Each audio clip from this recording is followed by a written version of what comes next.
উদ্দেশ্য করা হয়েছে। দেখুন, রাজ্যের মুখ্যমন্ত্রী আমাদের সকলের প্রিয় অভিভাবক শুভেন্দু অধিকারী শিক্ষা ব্যবস্থার আমূল পরিবর্তনের জন্য বিধানসভার সদনে বক্তব্য রেখেছেন। আপনারা সেটা শুনেছেন।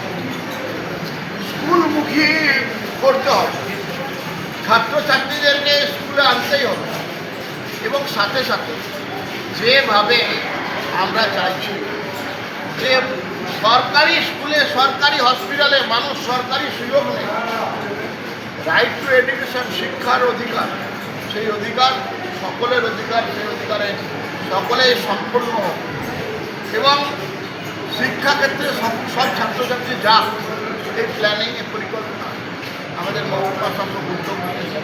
আমার সঙ্গে প্রায় 1.5 মাস আগে থেকে আলোচনা হয়েছে এবং এই পরিকল্পনার জন্য একটা যৌথভাবে প্ল্যানিং করা হয়েছিল।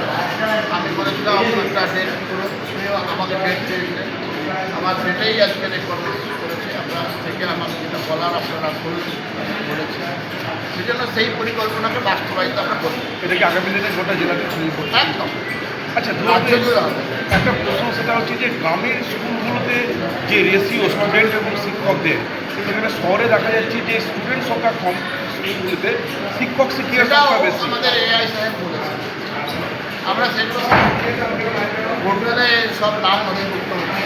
আগামী সময় আপনাদের এটা সরকারেরও প্রশ্ন, পড়াশোনা করুক সবাই, কীভাবে কে পড়াশোনা করবে, কিন্তু তাদেরকে স্কুলে যেতেই হবে, ঠিক আছে, যেখানেই যাবে, সেটা যাচ্ছে কিনা আমাদের স্কুলমুখী হতে হবে।